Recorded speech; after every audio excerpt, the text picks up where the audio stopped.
Hello everybody, it's Thea. Welcome back to Garden Goddess Tarot. And welcome to the most recent iteration of the Tarot Roundup. It's been a day or two since I've done one of these, actually, and that will reflect in what it is we end up talking about today. Basically what today is kind of going to be, I've got a bit of a stack of what's come in lately. We're going old-fashioned, we're going to do a bit of a tarot haul. I'm going to show a few of the other decks that I've been kind of working with, but honestly the top 10 fall decks video, which came up a little while ago, if you haven't seen, I will link it. That's kind of a good collection of the decks I've been using. I've kind of been pretty good at sticking to my list, so I'll mention a couple others, but for the most part, those top 10 fall decks are kind of the ones that have just been in most rotation, on top of getting to know these are the new ones that have come in. So it's a bit of a stack. I hope you're excited. Get your tarot pants on. We're gonna have a quick look at a bunch of them. A bunch of them I've already got full walkthrough videos on as well, so as you know, I'll link them for your convenience. You may watch at your leisure. You know how it is. It's your life. You get to do what you want. Who am I to tell you what to do? My goodness, don't listen to me. I'm just some silly girl on the internet. I've been reading a good amount of books too, so I might share some of the ones that are on my to be read pile as well as ones I've finished up, maybe. We'll see. We'll see. As the weather goes though, I have been spending so much time outside, and it's like the Indian summer that never quit. Like, it was 18 degrees yesterday, which is absolutely unheard of for this late in October. But the leaves are changing color in a soft and gentle sort of way. Oh my goodness. I'm soaking up absolutely as much of it as humanly possible. And there's in the member space, the most recent video is a practice update, in which I share some of the dazzling visuals of the way that nature is absolutely quietly letting go of the greenery of the height of summer and aging so gracefully into the quiet rest that is the fall and winter time. So yeah, check that out there if you want to see that among other special and exclusive member videos. But otherwise, let's get into it today. We're gonna talk about decks. So let's go. Let's hop over to the tarot table and have a look at some stuff. All right, hey, we're here. We've made it to our space. Let's go in a little bit more. There we go. Perfect. How's it going? Are you ready? Are you so excited? All right, let's look at some decks. Let's see what's new. My goodness. Okay, I'm gonna start off just with the ones that I've done videos on already. There was the day when a bunch of babies came in, all of a very strong esoteric flavor, and I did a video going through each of them. This is the Tarot of the Holy Light by Christine Payne-Towler, and it's been one that I've been kind of itching for a while. It's a bit different though. It's a continental tarot system. The astrological associations are something else, so it's going to take me a little bit to wrap my head around, but I'm looking forward to the challenge, and I think in a nice cool, crispy, cozy winter day might be a good day to kind of really tuck in. What I want to do is I want to lay out my birth chart with this deck, with the decking cards as well as the major arcana, and you know, get a feel for what it looks like with this deck, as opposed to I'm quite familiar with what it looks like with the regular, what I would consider the regular Golden Dawn astrological associations, either with Thoth or Rider-Waite-Smith. So I'm just curious at the differences, and then I'll kind of try and cross-reference those with how I feel about myself, you know, and that sort of thing. It's fun. Like that's part of the fun of exploring with tarot, right? It's kind of, it's a way to get to know yourself. Kind of, it's as you know, tarot as a mirror, right? Hold it up to yourself, and then it's up to you to kind of interpret what it is that mirror holds up to you. So with it being a different astrological system, which highlights different areas of the self, I think it'll be, whether it's like a distorted mirror or it's just a different mirror, right?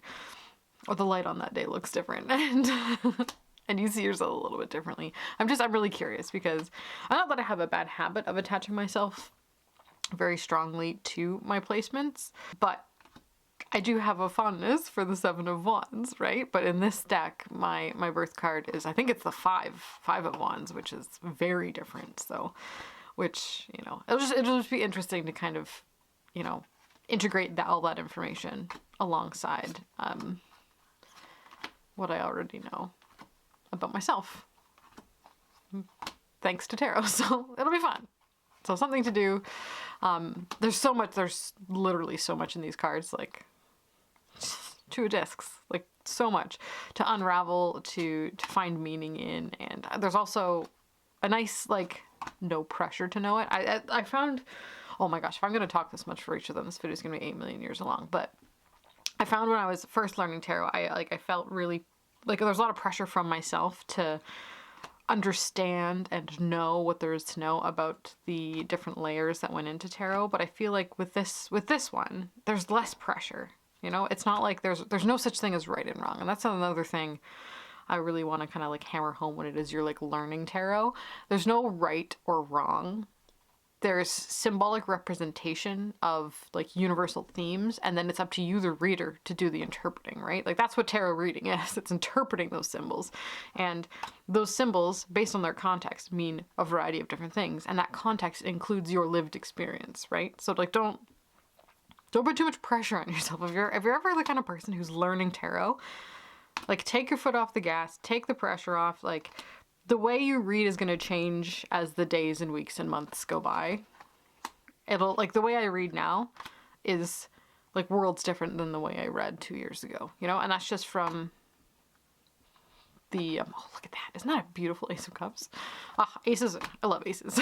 But anyway, sorry, getting sidetracked. The way I read now is vastly different from the way I used to read, and that's okay. You're supposed to grow and change, and the way that you see things in this mirror that is tarot is going to evolve and shift based on the perspective with which you are seeing from. But that personal development, that work that we're doing, is changing the self that is looking at the mirror, right? So don't put too much pressure on the deck. Don't put too much pressure on yourself. Just kind of let the relationship between you and the symbols that it's portraying grow and develop. It's okay to not like things. It's okay to, it's actually pretty good. Sorry, there's just lots of stuff that wants to come out of my mouth today. It's really good to set up boundaries with yourself when it comes to what it is you like and don't like, especially when it comes to being like in tarot decks, or else you're going to find yourself wanting everything, which is a really unfortunate place to be because there is so much out there. So yeah, putting lines in the sand, being like, okay, right now I don't want this, and maybe like not writing it off entirely, but you know, maybe down the line you'll be open to exploring it, but give yourself permission to have those boundaries about what it is you like and don't like in a tarot deck. And you know, don't always take what people on the internet, including me, say as rote, right? Like they're talking from their lived experience, which is going to be vastly different from your own. So remember, keep an open mind. As much as possible, let it flow in, but you know, don't be afraid to put those boundaries down when it comes to what information you're open to learning at the time. And don't overwhelm yourself, because that's the quickest way to never look at them ever again. So anyway, that's a little fun bit of insight when it comes to, I need somewhere to put all these, they're going on the floor for now. A bit of insight when it comes to kind of how to approach new tarot decks, new tarot systems, what to learn, when to learn it, and really just kind of let tarot kind of unfold for itself in its own time for you, as if it is like a rose, right? It'll tell you what you need to know when you're ready, you know? Just you've got to give it time. All you have to give tarot is time and attention. And that's, you know, to be determined at your own pace. The next 2 decks are the wonderful MM Moline decks. We have the Rosetta Tarot and the brand spanking new Tellis Tarot 777. And actually I've been drawn to use the Rosetta more. I don't know why, it's crazy, but I'm really liking this little guy. I feel like this is just, it's kind of moved up to like, not daily reader, but it's just like an easy grab one that I just like. It's like a more fun Thoth, you know? I don't know, I think it's more fun. Other people may not, but I think it's a more fun version of Thoth. So there's a whole unboxing walkthrough going through of this one. It's the same video. These 3 decks are all in the same one. If you want to watch it, it was a member video that I did with them, and then it was requested that be made public, so I did.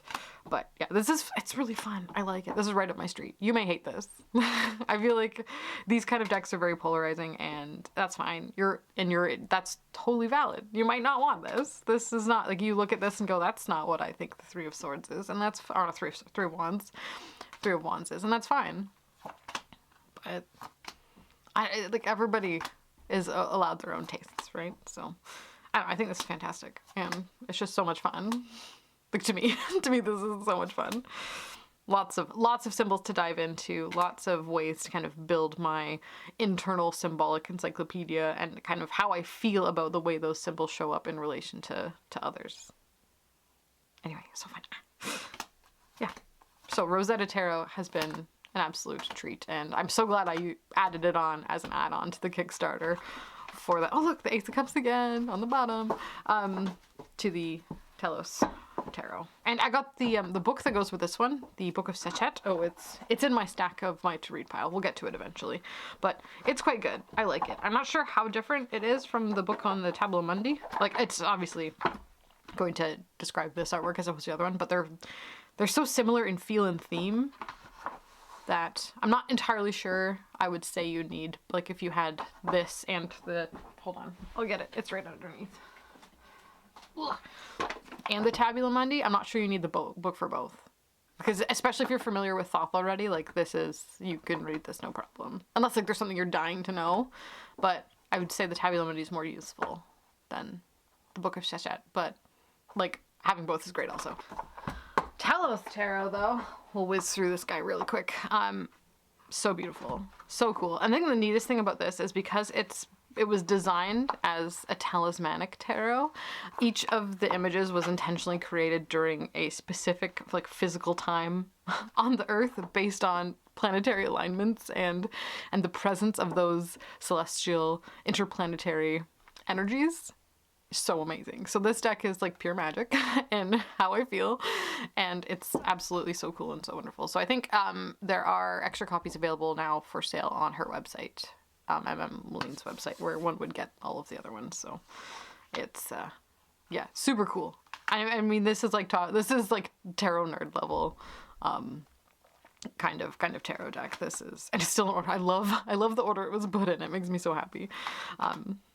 And I've got, I think specifically this is the kind of deck I'm going to want to use when I'm working with timing related energies. If there's something that is timing related, or I want to make something happen at a certain time, or maybe encourage something to happen at a certain time, that sounds better.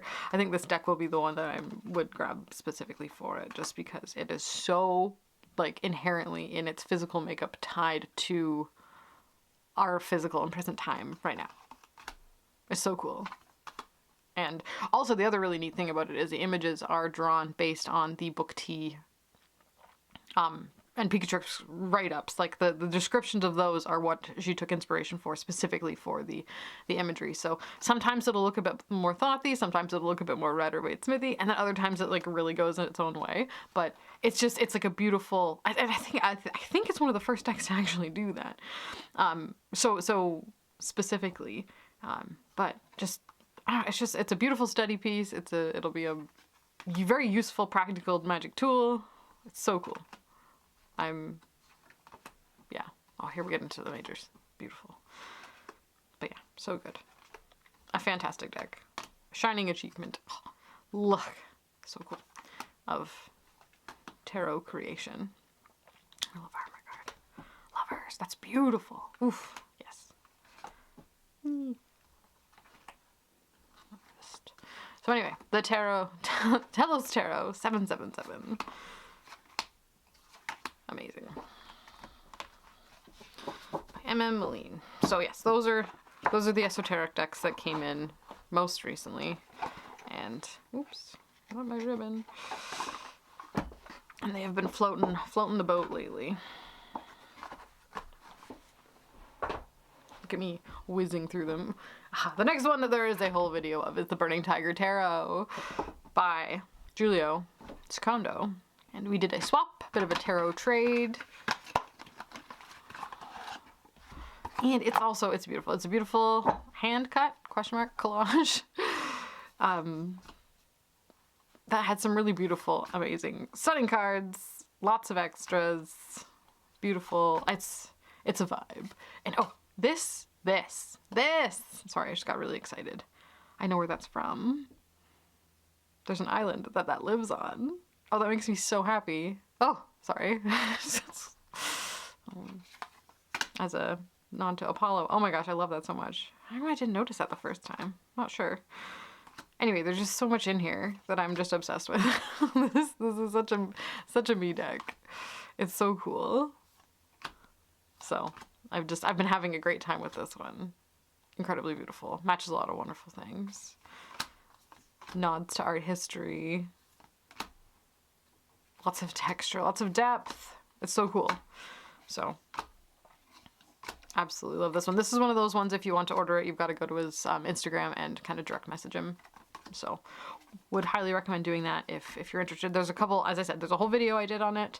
There's also a few other of my friends in Tarotland have videos on it and use and love it too. So it's an incredible one. But that is the Burning Tiger Tarot, an amazing indie deck by Julio Secondo, and it's amazing.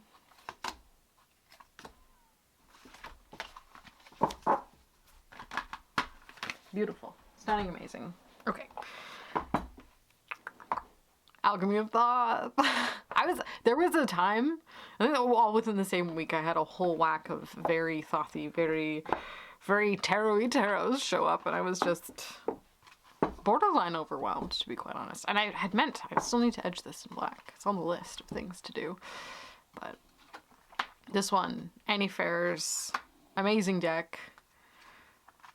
The creator of the Daydreaming Institute Tarot, she went and she created a deck inspired by Crowley and Lady Frida Harris's Thoth deck, and I love that card. That's just a juicy and delicious card. So good. So it's a Thoth kind of inspired collage deck, but it feels like its own thing, especially when using it. But I do love the inclusion of the way kind of the energy of the sacred geometry within the Thoth deck is it plays out within the texture of the backgrounds of the cards. There is a great deal of intention and thought put into the way these collages are arranged, but it's also kind of a gentler, softer introduction to the intense esotericism of that deck that I think is really approachable and nice, but at the same time, I don't think I would learn. If you want to learn Thoth, that's a weird thing. If you want to experience a Thoth deck, start with Crowley's deck, and then something like this might be a way to kind of supplement and feel your way through how you relate to the energies of those cards personally. But yeah, ultimately it's tarot. 78 cards of awesomeness. So beautiful, so amazing. And again, I think she has this, and the Daydream Institute are getting reprinted again soon. So I would say follow her on Instagram is the best way to keep up to date as to when it'll be available for purchase again. But yeah, Alchemy of Thoth, amazing and stunning. So beautiful. Love him. A little scribe. And it does have a handy little book with, it truncates the meanings and gives you an idea of the base meaning of the symbols present in the planetary associations. So that's fun. But again, definitely wouldn't say learn. I wouldn't want that to be your first introduction to Thoth. It's beautiful, but it's not as... You'll get more from just Crowley's deck, is what I'm trying to say. But I mean, that one's great also. So anyway. Okay, Heartwood Tarot. This showed up at the perfect time for me. It's the coziest deck in the whole world. And it's my first Three Trees Tarot deck, and it'll probably be the only one. They've got that spider one coming out, which eventually, and I might, but the other ones, the Oracle, and then the two other tarot decks that they've come out with just hasn't been my jam. But this is my house. This old dilapidated cottage in the woods is literally my house with bugs living in it. I would turn the camera to see that. Oh, sorry. I'm all excited and got flustered. See this little spider guy? There's literally one living in this windowsill that I've been watching it's spring and summer. She's made 8 little egg sacs, and there's a little nest that she's made out of her web, and she's just chilling there. And these might be her last days. As the winter comes, that was her life. That was her life. She's made these egg sacs. She eats flies and earwigs and just lives her best life living in this amazing window right next to my tarot table. And she's just kept me company. And, I don't know, this deck really reflects how I experience my day-to-day life, I guess. Without humans. It's quiet and still and cozy. It's not an erratic energy deck. It's really calm. And, it's just, yeah. calm, cozy, beautiful. While still really, I love the way the tarot meanings show up in each of the cards. They're there. You can tell the creators have such a strong respect for tarot, but also really wanted to bring tarot into this specific setting and environment, and it's so well done. So super cozy, super wonderful, and it's totally right up my street these days. And it reads really well too. Like, it's an easy reader if you're familiar with it's how do I say, because it's obviously not a clone in any means, right? Like, it definitely, the imagery goes its own way, but it is, you can feel the inspiration of the Rider-Waite-Smith deck and their understanding of tarot within this, I guess is what I'm trying to say.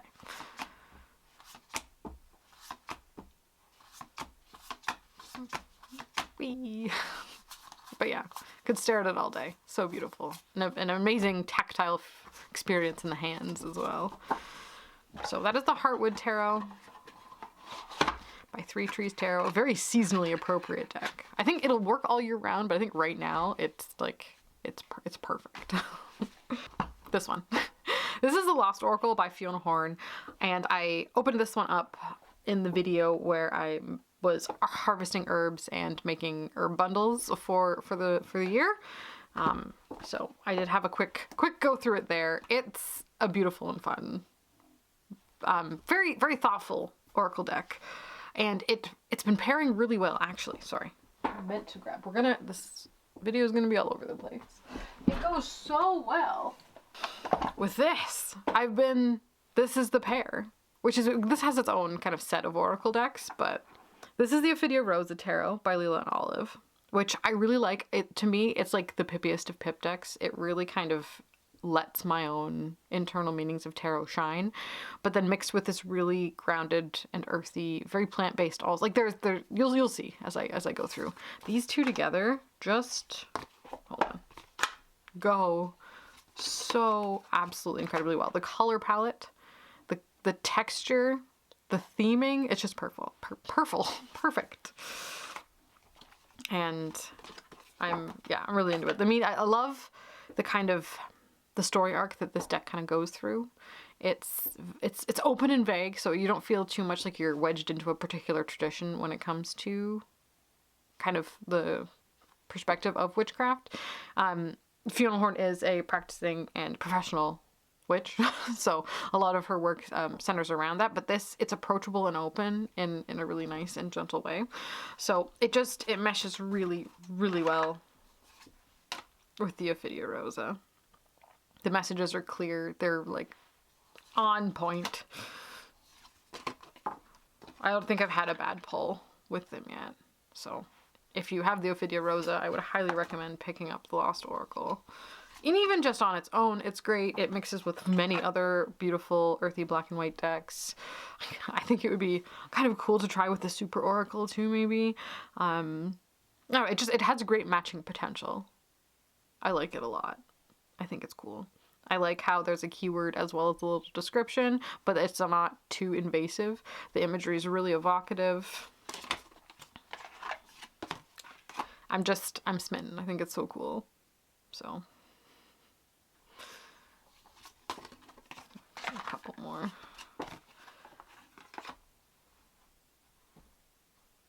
Yeah, it's nice. So yeah, this one's I've been using this. I used this pair for a good solid week this month. So yeah. Two of Wands, the Celestial Queen, the Stars Will Guide You, and the Empress. Sorry, I can't stop. The Devil, Your Potential is Ripe, and the Two of Cups. Ooh, fun. Okay, yes. So that is a fantastic little oracle deck, a little mass market guy. There was a couple of weird production things. Here it is. This card has a little bit of a weird, it was cut weird. I think there was a couple of them that were like that, which is fine. I don't care. And the corners are a bit funky.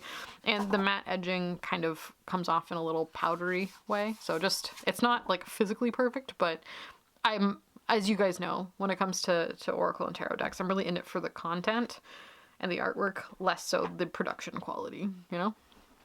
So yeah, also Ophidia Rosa by Leland Olive has been, it's always kind of like close and an easy one to grab, and yeah, not as like forever fave, but like it's really good. I like it a lot. So I've been using those. Okay. Next, let's stick with the kind of, the witchy theme persists. We're very, I'm leaning into it, guys. I'm leaning into it. I've been drawn to like the, I don't know, this is an exploratory state for me, I think, is what it is. Because I don't know what I am, and I don't think I ever will. I think the whole of everything, the whole purpose of me being here in general is just I'm looking, I'm seeking, right? I'm seeing what's out there, and I want to see how it feels when I think about it, when I feel about it, when I experience it, right? So, Solitary Witch Oracle by Lucy Cavendish is a really cute little oracle deck by Blue Angel. I love a Blue Angel deck. Backs are everything also. Simplicity. A deck back that is simple, even if they were just solid black too. I mean, people should, don't write off just a solid black back. I think people would really like it. Need to edge this one still too. But okay, this one, it's the kind of oracle deck that gives you kind of a vague message on it, and then you read 3 pages in the guidebook because it's a Lucy Cavendish deck. So just know that that's this kind of oracle, and when it comes to this kind of oracle, I usually just like draw one and on its own. Like I tend to not use this with anything else. But it has some really beautiful themes, and I think it's just allowing myself to kind of feel my way around whatever this energy is, right? It's soft, but it's really there's a level of like self-respect that this deck kind of has, kind of a unafraid to be what it is in its soft and gentleness that I like. It makes it approachable. And it's not, because sometimes you come across a deck and then you're like, wow, this deck doesn't even take itself seriously. So like, why should I take it seriously? But this one I think does take itself seriously, which is I think a key part. You have to respect the decks you use. If you feel like the deck doesn't respect itself, then you're not going to respect it, right? As much like relations with people. But I think this one specifically, it has a hard and fast level of self-respect and authenticity, and just, it is what it is. The artwork by Lady Victoria, and actually she's from Toronto, which is so close to me as well. So like there was also that kind of like local aspect of the art that stood like kind of piqued my interest as well a little bit. But it's stunning. I don't know, it's pretty. And I wouldn't want this to be my only oracle deck ever, because it really is very niche. It fits a very specific spot in the way I would use decks, but I find it's comforting. I think it actually goes really well with the Heartwood too, in that cozy kind of space. But the meanings are, the messages, the kind of, the theme is a theme of self-discovery through the kind of wheel, the witchy path. There is a really nature-focused aspect of this. It's not like all-encompassing in the world of witchcraft at all. It limits you to kind of a solitary cottage witch kind of perspective. There's really not much outside of that, which is fine, but just know that that's what it is, right? Like there's no chaos magic in here. There's no like talk of hedge crossing or liminal spaces, or there might be some talk of liminal spaces, but like in a really vague, not necessarily in how to harness them kind of way. But it's atmospheric, so the gentle wisdom that it does have is also nice. Like I'm not gonna turn it away for what it has to offer. Just know that it doesn't have everything that I'm looking for, I guess, is what I'm trying to say. But shouldn't expect too much out of oracle decks also. Sometimes you just need a card to tell you to call your friend, you know?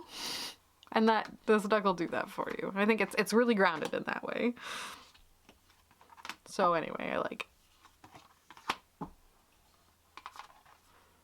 I pulled this card recently, and it was really great. Right around Thanksgiving time. which is perfect. Because that's a really big time for me to kind of celebrate where I've come from and, you know, the house I live in, the land I get to look after and that sort of thing. So it knows what's going on, but it really doesn't bomb you with like information or rules or anything. It's atmospheric and it's wide and open and kind of lets you kind of project yourself in on each of these cards, which is fun and nice. So yes, the Solitary Witch Oracle has been one that came in. It's just been fun and cute. It's cute. We're almost there, guys. I think there's a light at the end of this tunnel.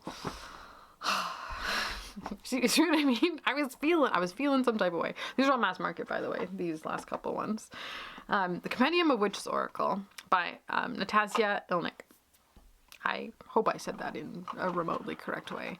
I have these separated into their 2 sections. This is almost like, for me, like 2 decks in one. It was indie first, and then it came out as mass market. I like this one for its...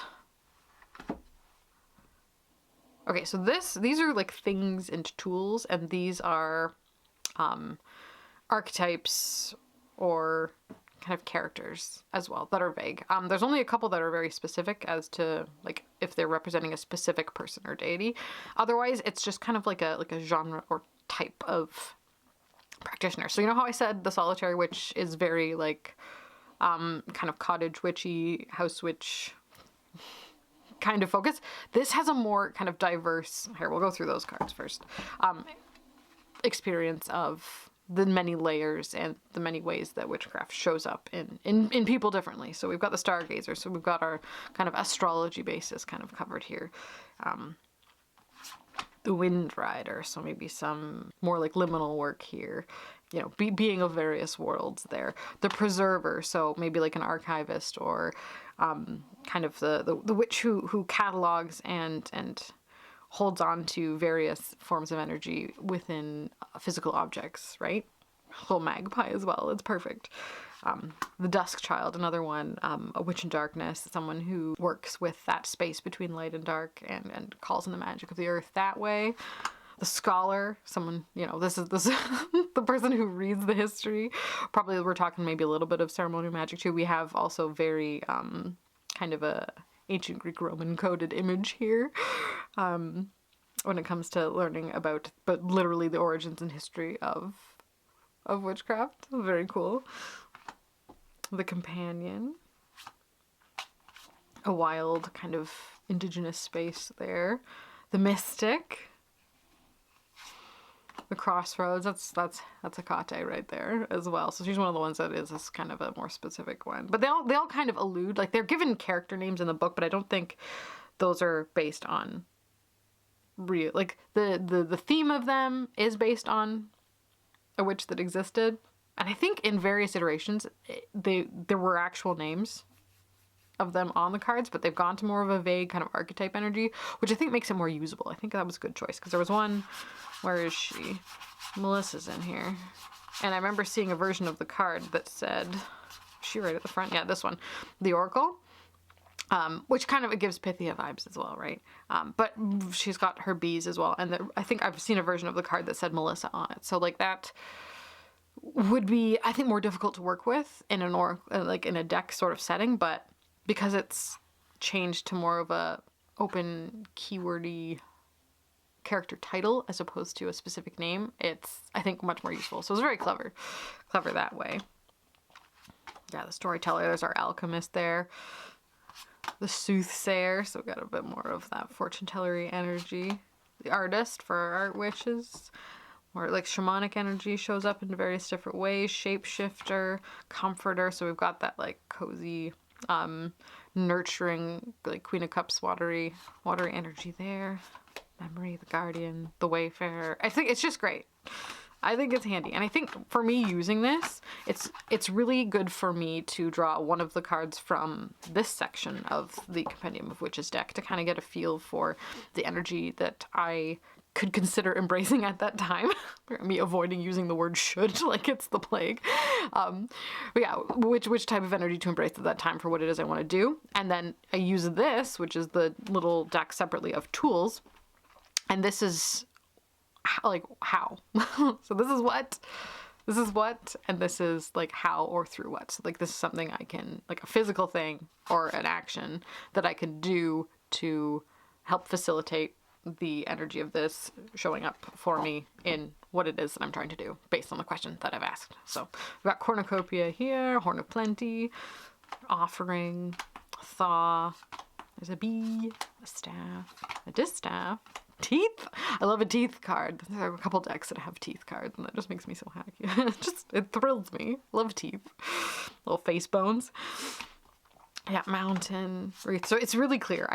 This little guy is super easy to read, and I think it would work really well on its own as just like a quick clarifier as well. Or is this, because it's more like archetypes, does a different thing, but when they're paired together, I like them separate. I don't think I'd ever shuffle them together because they have their own.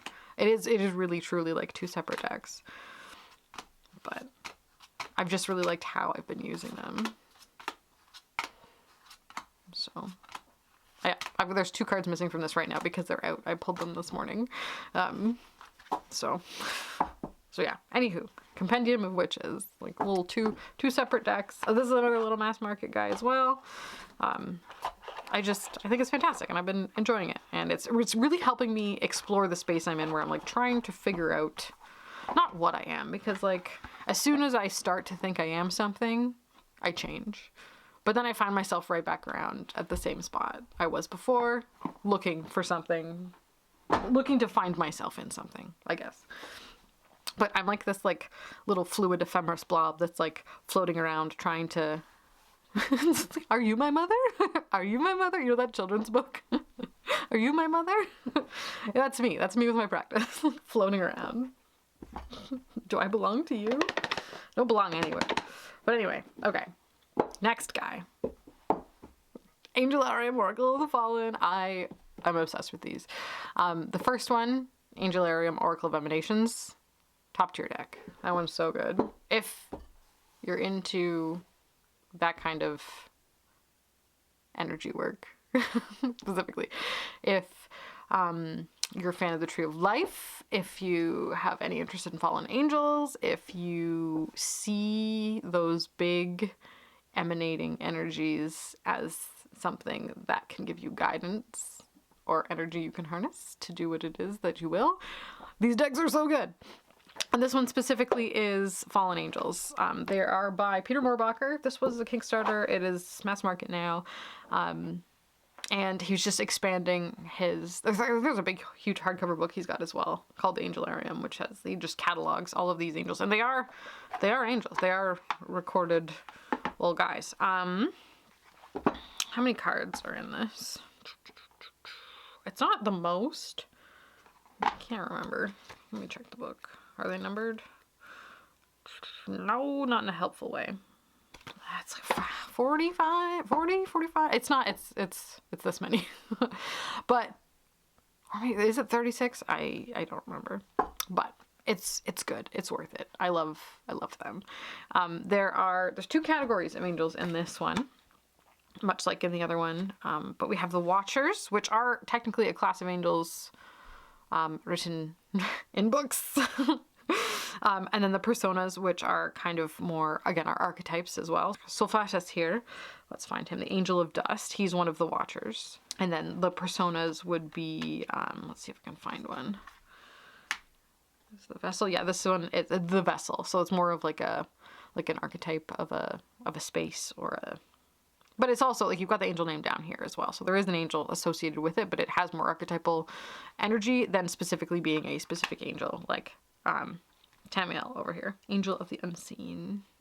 And so the Watchers, okay, so let's have a little history here. So the Watchers, before the flood, not the Greek mythology flood, the other book's flood, the earth was getting a little bit out of control, and these angels kind of came down to earth and were like running amok. They were just like going wild, having a good time, hence fallen. Like they came to earth, they were messing with humans, things were crazy.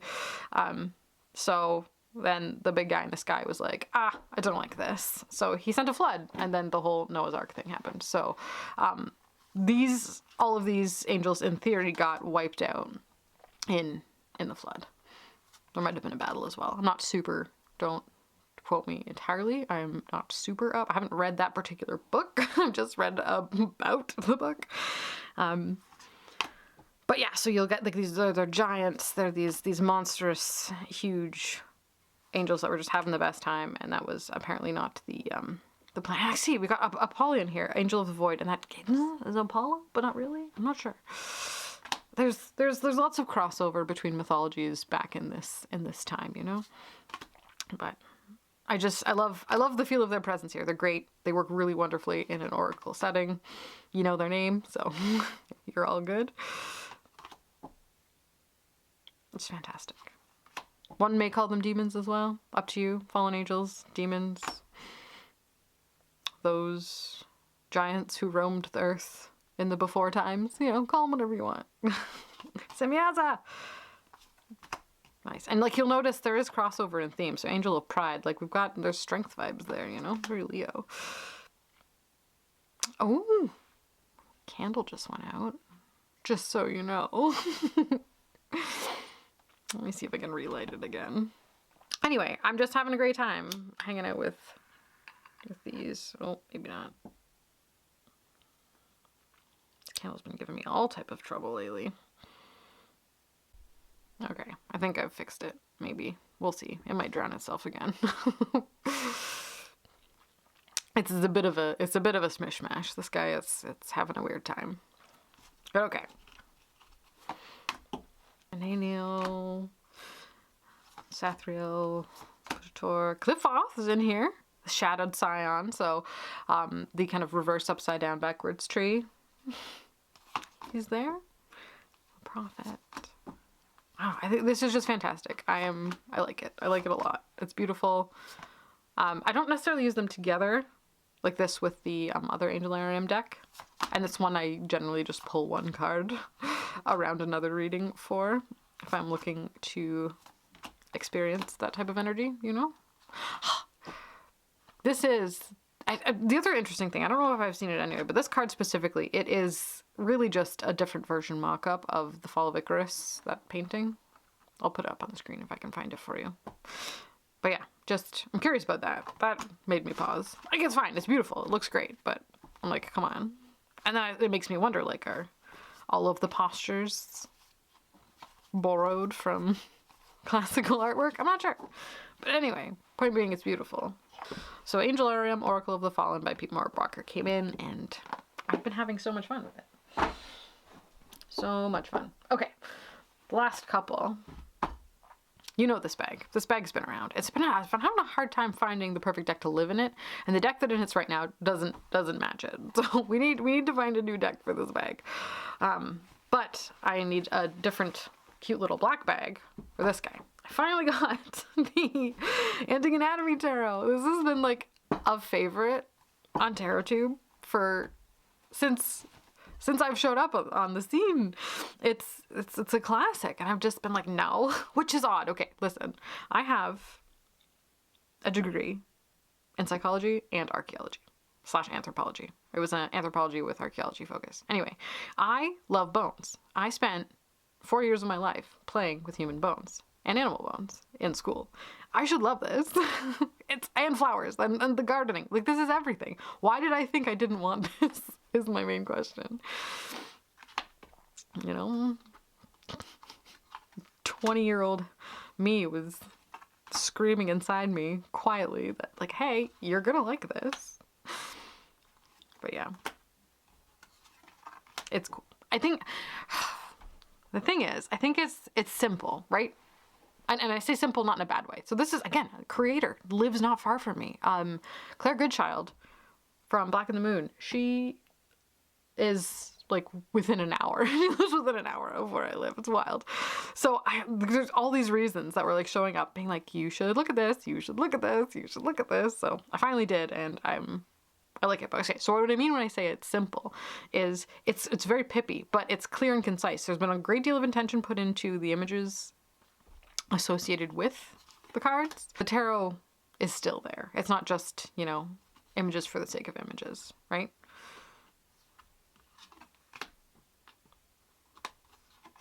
And it's easy to read, and it's fun, and it's a mood, and it's a vibe. And I think it's brilliant.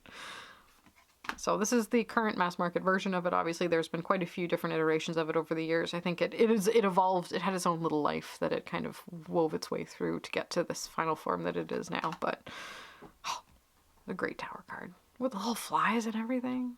Like, I mean, I guess there's mouths in a way also, if we want to go, you know, Hebrew lettery, but it's really its own interpretation of the card, but it does feel like it. I love the little labels on each of the bottles in the elixir suit, which is cups, is brilliant. It's just so good, and it really kind of brings you back around. Whereas some other cards like this, 6 of blades, 6 of swords, a little bit more simple. We've got some baptisia in the back, but it's black. Like it's thoughtful. And it's cute. And I think this would be a really handy one also for reading for other people, if you like reading with pip decks. It takes there is something to be said about when you're reading for other people, choosing a deck that's not really obvious to look at.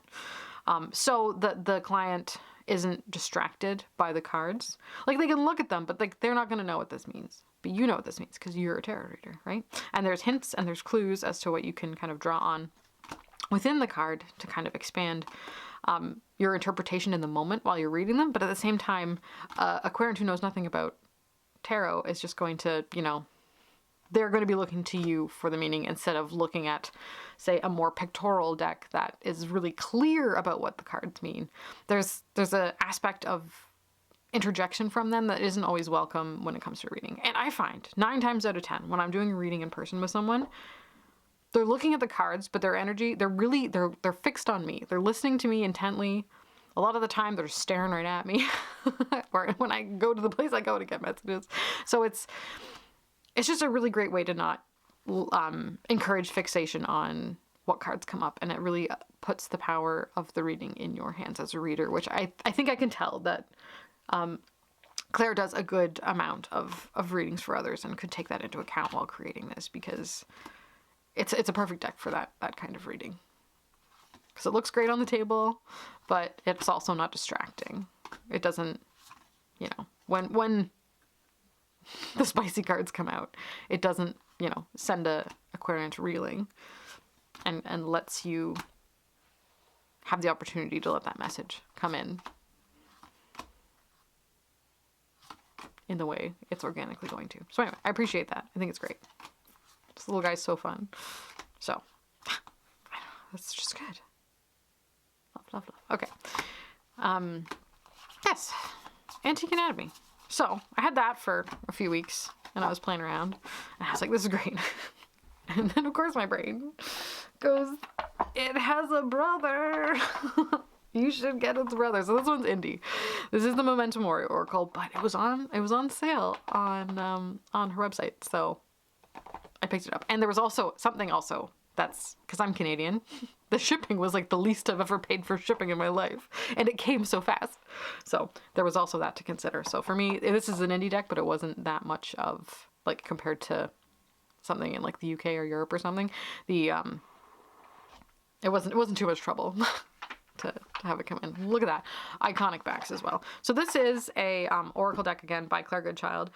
It is a Lenormand as well, but I kind of mix the cards all together. I have a couple other Lenormand decks that I use when I'm using Lenormand, and they change the titles of them in such a way that I'm still learning Lenormand. I'm not super good at Lenormand yet, so the name changes just throw me a little bit, as well as the imagery not being as, like, what's the word? Not clear, but it's not as obvious that they're a Lenormand card in this, and mostly just because I'm not super familiar with Lenormand. But anyway, it's also a great oracle, and it's the kind of oracle that it's a title, not a keyword, so it lets you find your meaning for that card. So what does scale mean for you in the context of the reading and the question you asked? What does watch mean? What does dog? Oh my god, this card. My heart! I just watched The Corpse Bride again for the first time since I was, like, in high school. And the part where he's in the underworld and she gives him a present and it's his dead dog and his little bones. I cried. I cried watching the corpse bride. Anyway, so that's why I'm particularly tender at this card. But yeah, and then like she's like, here, I thought you'd like this, and it's his old dog, but it's like just the bones. But then the bones come to life, and now he's got his dog back again. Oh my god. Dreams. That's what dreams are made of. But yes, mirror. What does a mirror mean to you? Spirit board. Like, it's great. And there are, like, you can get Patreon specific expansion cards. There's expansion decks that come up occasionally. I think all of them are currently out of print. But I think when you, like, this deck can become quite massive once you get all of the expansions. But I think it stands just fine on its own. Like, I think it's kind of like an 80 card deck or something already on its own. And just for all you cat people on here, there's a cat one too. But, you know, match it you know, flows really well. Like, they feel very much within the same family. They work well together. But again, because of the simplicity, it pairs really well with lots of other things too. So Memento Mori Oracle is here. We're giving it a try. A pillar card. And like that means so many things to me. So many things. Various levels. So good. Crossroads, again, you can lots from there. Lilies, like it's the things chosen, although they look simple, you know, household items, they have so much more meaning, symbolic energy wrapped up in them. So they're so good.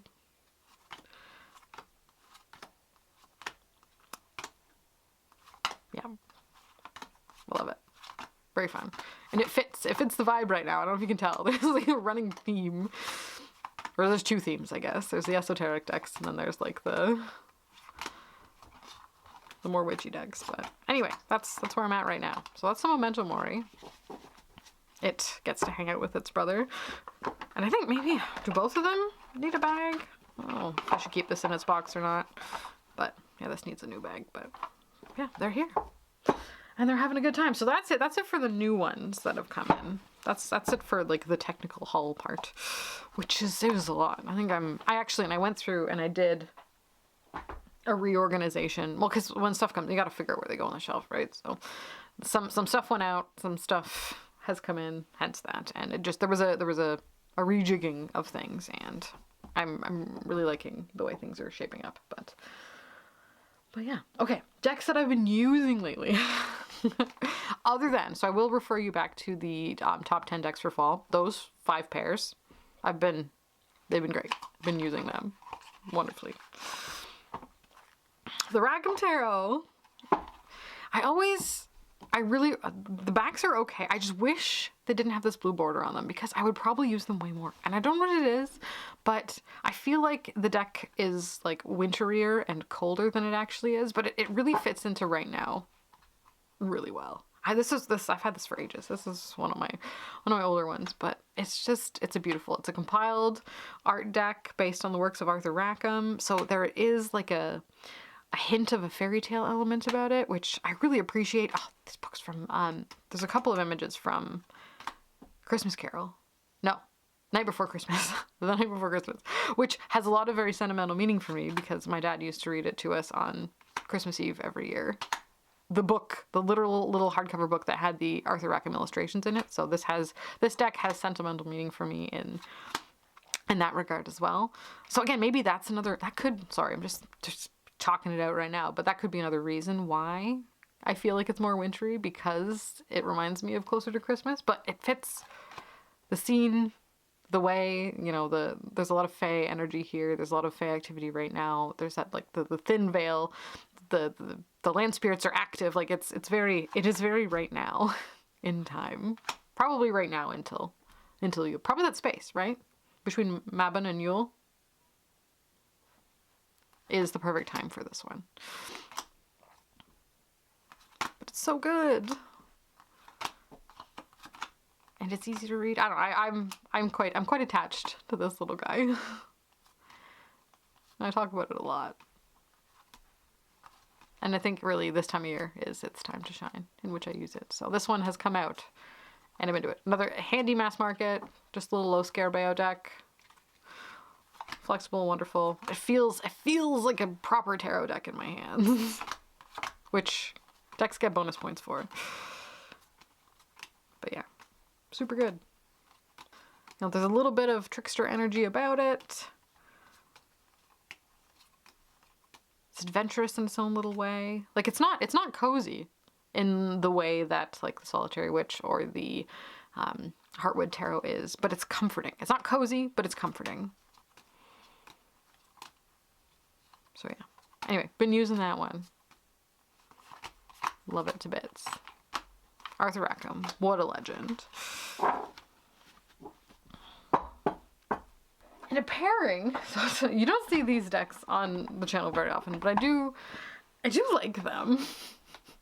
But they get a lot of attention elsewhere. But the Seasons of the Witch decks, I've been pairing this one the last couple weeks since I switched from the Mabon one, which I think the Mabon one is my favorite. If you were to ask me right now, from the ones that I have, the Mabon one is my favorite. This one's pretty good though, and I've been pairing it with Dame Georgie's Witchy Cat. I always forget to use this. I think I get kind of wrapped up in the more atmospheric Halloween decks, but I think in saying that, this is probably my like cheesy Halloween deck. Yeah, I've got reversals in here too, so sorry about that, but I think they go really well in their own like weird and unique way. I don't know, something about like the hand-drawn aspect of the art style meshes. There's a lot of black in both of them, and the witchy cats are indeed witchy, and the Samhain Oracle is also pretty witchy. Maybe it's just me. I don't want to say it's goofy, because it's not goofy, but I don't think it's as serious as it thinks it is. Which is why it goes so well with the witchy cat, because it knows it's not serious. Or maybe I'm just seeing that when I put them together. That could be a possibility as well.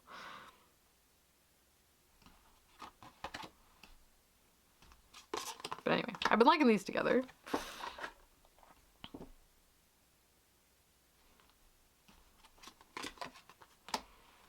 And any excuse to use a Dame Darcy deck is a good one, right?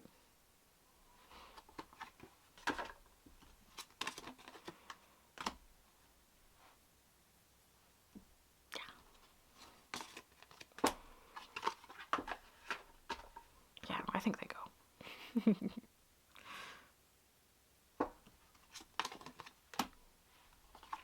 Also, I have a question. I hope you don't mind. I have a question. Reversals. Do you guys read with reversals? Are you... like, is it... For me, it seems to be like some decks not need reversals, but are more conducive to having reversals in them. Other ones, not so much. Like Oracle decks, I usually don't put reversals in. But tarot decks that tend to be more like Rider-Waite-Smith clone based, if it's a clone, like not like RWS inspired, but if it's like very much like a clone, I'm more likely to put reversals in it because it feels like it should have them. And all my Rider-Waite-Smith decks tend to have reversals in them too. But Thoth, I will not. Don't do reversals with Thoth. Or Thoth-friendly decks. So I'm curious. I'm curious how, like, if you use them, if you find there's, you know, certain decks that you like reversals in and reversals not in, or if you don't like them at all. How do you interpret shadow energy? Like, or like sometimes, because reversals can be, you know, the literal opposite meaning of a card, or it can be that card is blocked, or it can be like there's different ways to interpret reversals, which I think a lot of people stumble on too. For me, I tend to, it's based on the question, whether or not it's like this energy is blocked or this energy is in reverse. And a lot of it kind of comes down to the context of the question, but I'm just really curious. I'd like to hear more about reversals because I feel like I don't hear a lot about reversals anymore. There was a conversation for a while and then no one talks about it anymore, so I'm curious. Let me know. That's your homework for today. Anywho, Witchy Cat, you've just been staring at them forever. This pair. And I think I'll probably keep using it for, I don't know, at least another week or so. Till the week after Samhain. Probably till we switch to the Yule deck. Because, well, as we know, as soon as Halloween happens, the Christmas stuff comes out so fast, and then we're just bombarded, so it feels weird. to continue on with the this particular vibe, but for right now it's perfect. So I've been using those and really just having the best time. Okay, so those are the decks. That's the decks. That's the new ones and what I've been using. And again, I will refer you back to the top 10 fall decks for the others. the others, the other pairs that have been showing up. Okay, books now. For those of you, oh wait, before we do books, I did also get a couple of candles, and I just want to show you them because, I mean, if you're a tarot nerd, I couldn't think of a more perfect candle, and I think they could use the shout out presently because they live in Asheville. It's from Heartwood Apothecary. They're Reiki charged soy wax, coconut soy wax candles. They smell amazing. I got 3 of them. This one's probably my favorite. It's the Hermit one. It's frankincense, myrrh, sandalwood, vanilla, clove, forged into a powerful aroma for reflection and connection with the divine, activates the third eye and crown chakras, and they're Reiki infused. I think they are fantastic. This smells so good. They're wood wicks. I haven't lit this one on fire yet. It's too new. I've just been smelling it every so often, but I think as soon as Samhain happens and we really do slip into those dark times, she's gonna get going. The other one is there's a Wildwood one, which again, it fits. It's literally a deck named the Wildwood Tarot. And the Secret Library is the one I've been burning in the living room, and it smells like old books and Spicy Man, and they're complex and different. I've never smelled anything like any of these 3 candles before, so I'm absolutely chuffed with them. They're on Etsy. I believe their shop's open again, but they do live in Asheville, so they had a rough go of it with the recent hurricane. So if you're in the market for some candles and want to give them some love, I would highly recommend it. 10 out of 10, not sponsored, just obsessed. I need a t-shirt that says not sponsored, just obsessed, because it's true. It's totally true. So yeah, they're fantastic. So I just wanted to give them a little shout out because love. Okay, books now. The TBR. It's so big. Where do I even start? Okay. What I have been reading. These ones. Been reading these. Broom at Midnight, 13 Gates of Witchcraft by Spirit Flight. I mentioned briefly in the astral travel video, as well as the transportation book by Paxton. They're both really good, and I've been having a great time. They're, it's fun, it's easy, it's pretty. Roger Horn's work is, it's nice because it's concise. There's not a lot of fluff. Doesn't mess around, doesn't like talk you in circles with lots of words. It just gets to what it's trying to say, and I really appreciate that because some books are just so wordy. There's some amazing little illustrations with each of the 13 gates, basically, which is great because you can use that if you wanted to use that as a portal, as a sigil, as a talisman. You can the images are very easily transferable for what it is you want to use. They're also beautiful. Would make great additions to a book of your own making. But I think this was great. It was really eye opening, and it just it helped me kind of realize that what I had been doing all along and not thinking was what it was actually what it was. So instead of thinking that this book was going to make me feel left out, it actually made me feel more kind of included in things than I thought I would have been, just because of their nature. So anyway, so it's good to read books about things that you think don't apply to you, because they might. I've also had my nose in A Deed Without a Name by Lee Morgan. Again, just trying to get my head around what traditional witchcraft means to me, where I fit in with it, how I feel about it, from like a North American perspective, in a family with European roots as well. So like there's lots of things that I'm like trying to kind of that blob, trying to find my way through. Books like this are helping, and I think this one I'm learning a lot more about kind of where I don't fit with books like this, maybe. I don't know. Hard to say.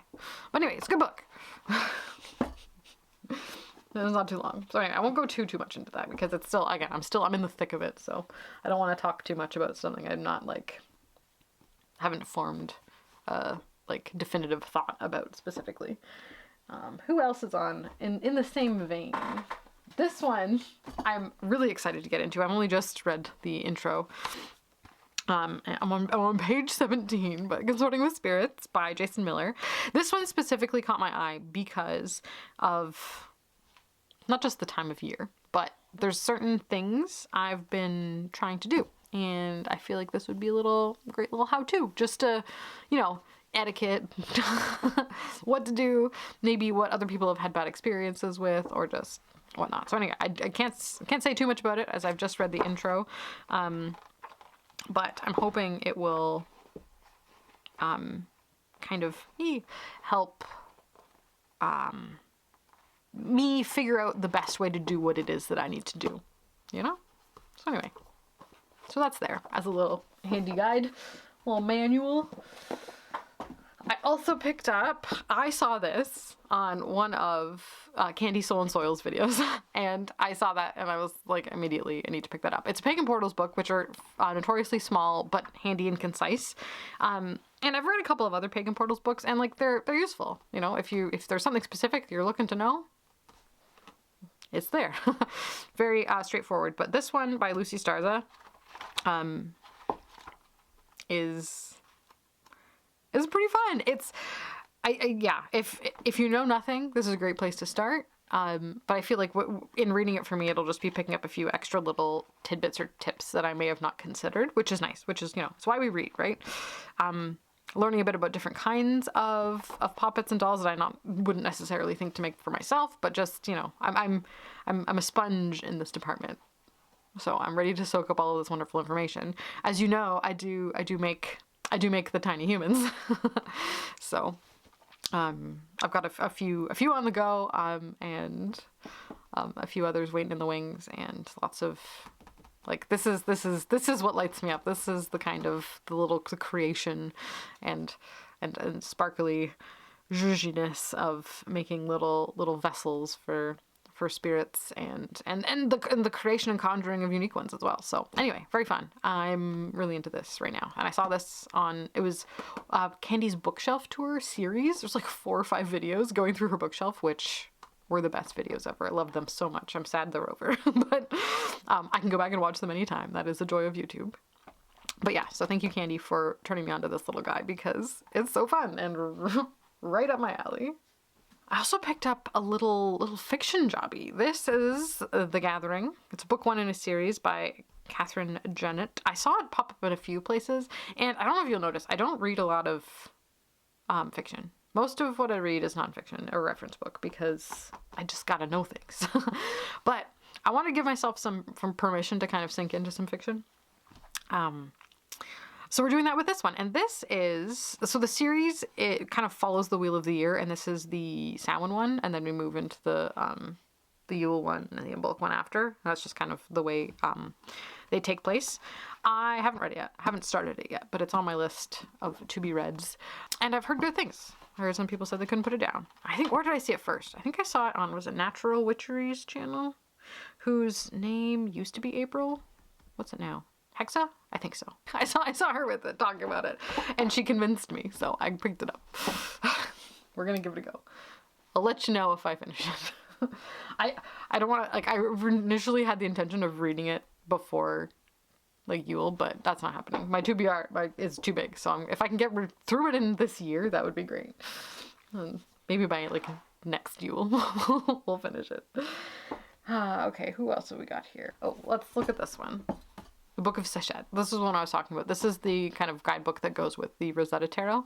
So I've got this one here as reference to go through. It's your useful, very concise. It's not wild, kind of tarot guidebook. But at the beginning, we've got a lot more information. I just blew out the candle again. That was me. About our reference. I love a chart. References. We got Tree of Life stuff. So if you're new, this is handy. But I would the book for the Tabula Mundi, I think it's called Liber M, by Emma Moline, is I think the one I'd probably start with. But it depends on which deck you get, But anyway, yeah, it talks about stuff. So anyway, it's here. It's on technically the TBR, but I'll be probably mostly using it as a reference for a guidebook. So it's here. But just wanted to include it. I also, we'll do poetry last. Got 2 more fiction. My library book, One with the Shadows by Susan Squires. This is hilarious. Remember, I talk about books that have been read within an inch of their life, where their spine gets all like curvy and gross. I love it. I love the feeling of an old loved book. This one is a cheesy romance novel, which I will be honest, I have not read a cheesy romance novel in, oh gosh, so many years. Like for no reason other than just like sheer pure entertainment and like like ridiculous. Like just for the feels, you know? And I was going through the romance novel section because I was really feeling like I wanted one, right? This is at the library, by the way. You know, no pressure. Like I'm not sinking any cash into this particular endeavor. And then I found this one and I read the back and I was like, this is for me. let me read for you. Temptation begins in darkness. Kate Malone makes her living reading tarot cards and fleecing society's elite. It's very, very stereotypical, by the way. Like, this is a judgment-free zone, guys. With no prospect of independence, her own fate looks bleak, but Kate's fortunes change when she steals a magnificent emerald and is soon confronted by a mysterious stranger. Kate is sure that the striking gentleman's attention is a ruse to retrieve the gem, but his presence awakens her to passions she never dreamed of and powers she never knew she possessed. And then the other half of the story, because there's the other half, is Gian Urbano is bound by honor to retrieve the mystical stone that can drain a vampire's power and drive humans to madness. The willful, stunning Kate has no idea of the emerald's dark magic or the lengths Gian's enemies will go to retrieve it. But soon he discovers in Kate a desire more compelling than duty. One could save them both or lead them to their downfall. Basically, tarot readers and vampires.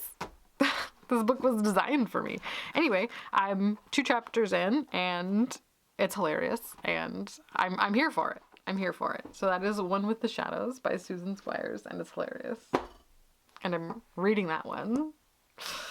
But it's, yeah, very, very stereotypical, very like, oh, I've been downtrodden, I'm going to, like, you know, I'm a tarot reader, but I tell people what they want to hear. Like, very, like, not what tarot reading, like, actually is. Very, like, from a different perspective. It was written in 2007, let me just say that. So, like, it was a very different time for tarot readers in 2007. The next book I picked up is fiction. This one's literary fiction, though, so I feel a little bit better about it, which is just a me problem. I'm such a snob sometimes, oh my gosh. But Larry would be proud of my snobbishness. This is Justine. This is by Lawrence Durrell, or Larry Durrell. One of the Durrells. I don't know if anyone was here years ago when I talked about reading the My Family and Other Animals trilogy by Gerald Durrell, who's Lawrence Durrell's younger brother, and it's about an English family who moves to Corfu, an island in Greece, and he's really into the natural world and, you know, the biology and botany of the area, and it's just like the shenanigans that the family gets up to there, and it's hilarious, and I love it so much.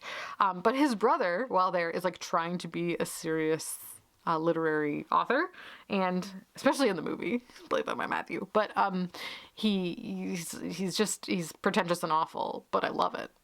Basically, I also need a shirt that says pretentious and awful, but I love it. I'm really here for that kind of, you know, confidence within pretentiousness, which you'll probably notice from the type of books I like to read. But anyway, these are the books. He was an actual author, his brother, it's hilarious because his younger brother, who just wrote about his family and animals, ended up being more popular in the long run. But there is some very good literary fiction written by Larry, and this is one of them. It's called Justine. Demands comparison with the very best novels of our century. So I've never read any of Lawrence's work, so I thought I'd give it a go. And, okay, so... Where's the color? This is another little okay so that ties this back to everything else that I've been doing, even in my practice. He's been to Hydra as well. He's been to a different island in Greece, which was a little like kind of artist's colony as well. It has some other ties to a bunch of other stuff I've been doing, which it's pretty wild and crazy and amazing. And the fact that I came to his work through a different channel, but it just also led me right back to where I started again. It's pretty crazy. And I think this one was written, it's hard to say. Not sure. if this one was written while he was in Greece, but the timing, I'll have to look it up. Got another book called Sappho. Should read that one. But anyway, yeah, he has a lot of Greek influence, but again, he's English. So, also, the other thing I love about used books from used bookstores, they like far too frequently contain absolute treasures. Look at this. Can you see? I fix so you can see properly. There was this old photograph inside of these people. When was this? Was there a year on it? It doesn't say. But like that's got to be like 60s or 70s, isn't it? Can you see? But yeah, a bunch of strangers on the beach, and then there's a little note on the back that says this is part of the gang at Hursley by the sea. We'll have to look up where that is. It sounds like England, but I'm not sure. The top row, Yonkel, Yeti, Marsha, and Rachel, left to right. The bottom row, Eli, Gershon, and Miss Leitz. Sweetest little honey child me. I don't know, I'm obsessed. I love it so much. And the fact that it was just in there when I didn't know till I got home. Ugh, yes. I love humans. Love humans. Okay. I was gonna jump into those. I guess while we're on the poetry train, we'll do poetry. This one, again, a loving humans. Poetry of Wallace Stevens, an American poet. Whoever owned this, Trudy, what an angel, went through, I don't know if it was just for fun or for school or what, but she has gone through and written extensive notes on these poems, and I'm almost more excited about reading them than I am the poems. But I love it. Look at this. This is incredible. I love it so much. Write in your books, guys, so people like me, 30 years later, 40 years later, however many years later, can find them and be obsessed with them. It's so good. So anyway, looking forward to getting into the Wallace Stevens, just to snoop on someone else's life. And then the last poetry book that kind of leads us into the last section of the books on the TBR is Irving Layton. So he's a Canadian poet from Quebec, Montreal, worked at McGill. This book was inspired in part by he got a bunch of money to travel the world to write poems, and this particular one, which I found at the used bookstore, absolutely crazy. Anyway, there's parts of it that were inspired by that island in Greece as well. So we're coming. There's a lot of craziness going on here. So yeah, in the fall of 1967, the Canadian Council made a special arts grant to Irving Layton to permit the prolific and talented Montreal poet to spend the next 12 months in the Far East. So fascinating did he find Greece, Israel, India, and Nepal that Layton never got to Japan. The year 1968 was a vintage year, with the poet doing a lot of traveling and even more writing. The result was an entire book, The Whole Bloody Bird. So that's what this one is about. So had to pick it up, and there's other connections as well, which I don't want to get into, but this is amazing, so cool, super wonderful, and anyway, I'm so excited, so excited about that one, and I love that I found it at a used bookstore. Ooh, amazing. The universe is sending me strings in all directions. I'm halfway through this one right now. I'm not even using a bookmark. I'm just folding in the inside cover. Basically, this is just a kind of scholarly examination of the mystical references in song lyrics, which is another great opportunity to put the songs on in my head and read the book at the same time, which means it's taking me a while to get through it, but I'm loving it so much, and it's so good. That's also led me in this direction. This is a Gershom Shalom basic readings from the Kabbalah, specifically the Zohar, Book of Splendor. The Zohar itself, like the actual book, is huge, complicated, very difficult to read, and I don't know if I know enough to even try. But I think this little condensed version is just a good little sampler to kind of get me going, based on what I already know through tarot about the Kabbalah, and like what I've read from like Rachel Pollack and Dion Fortune about it. So this also has got me thinking about Hebrew, like one does. Sorry, this is like, and it's really not the best time globally to be looking into this sort of stuff, but I'm just curious. I'm just so curious. With tarot having its Hebrew letters, and Hebrew being the language that the Bible was written in, which is whatever. There's also Greek and Coptic copies of it as well. So it's not just Hebrew, but part of it is. It's something very interesting about Hebrew letters specifically, not just in how they like land on the artery of life, right? There's each of the pathways has a tarot card on it. Each of those tarot cards has a specific Hebrew letter. But the neat thing about the Hebrew letters is each Hebrew letter has its own intrinsic meaning. And when you make words in Hebrew by adding those letters together, those meanings added together actually make the meaning of the word that they're spelling, which is wild and crazy. I didn't realize that until quite recently. I know that they've had their numerical value, so each Hebrew letter has and like a numerical value, like a number assigned to it, and then you can add up the numbers of each of those words to make a number, and then like link things together that way, which, you know, like my mind is going crazy trying to like fit them together like little pieces, right?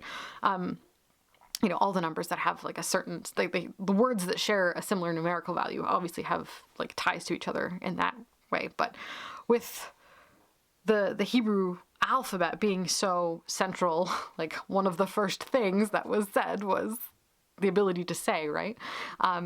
Because it's tied to tarot in such a central way, with the 22 letters being the 22 pathways, it makes the tarot, so each word translated, any word in the English language translated into Hebrew can then be translated into tarot, which is so cool. And I'm like, what I want to do is I kind of want to get also a deck of Hebrew letter flashcards, and then use the, not the vowels, just the consonants.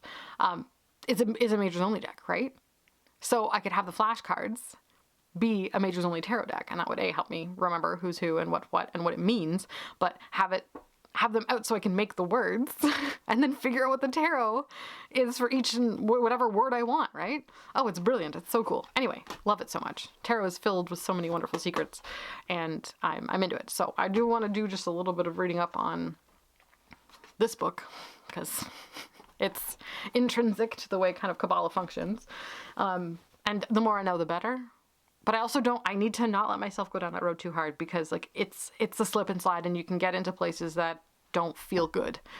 And I find that's what happens sometimes. So like I'll come in and out of that particular, especially, I'm the same with ceremonial magic, right? Like I'll be like interested, and I'll like dip in, and I'll be like, ooh, yeah, that's interesting. Ooh, I might try that. And then like I'll get in a bit too far and be like, no, that's too much. It's too far. This doesn't feel good. So, but it's just like, I just like to like taste a little bit here and there, just to like grab a couple of little handy tidbits and tips, and then use that for my own means, right? Okay, and the last book, this is the last one, and then I'll free you from my clutches. This is a Marcia Elaide little book. It's called The Sacred and the Profane Nature of Religion, the groundbreaking work by one of the greatest authorities on myth, symbol, and ritual, and I'm just really excited to get into this. I haven't started this one yet. It's also, hence the TBR pile, but the iconic title. This is everything I want to know. Tell me this. And I think this will just, you know, it's probably more of a scholarly kind of look at things, but I'm not sure. Maybe it'll be just what I want, just what I need, but just a way to kind of, you know, see how people honor what they find sacred in lots of different ways around the world, and how I can best figure out a way that I want to do that myself in my practice, which is its own very weird and unique little thing. It's like this little animal that I'm trying to keep alive, but I don't know what to feed it. So I'm like trying to figure out what to feed it by learning all of these other things. So anyway, she's a historian of religion, and it sounds really good. Yeah, so that's the last one on my TBR, and I will let you know how it goes if I finish it. Giant pile of books. Oh my gosh. Okay. All right. So that's it. That's the collection. That's the decks. That's the books. That's the internal mental landscape currently going on between my ears right now, and I hope you found it interesting. And yeah, let me know down below your opinions on reversals. That's your homework. So there we have it. There we go. That's what it is. That's what it is. Hope you've enjoyed hanging out and just talking talking tarot. It's really one of my favorite things. I love a good peep at an oracle deck I don't have yet also, so it's just, I don't know, I just love sharing the joy, you know how it is.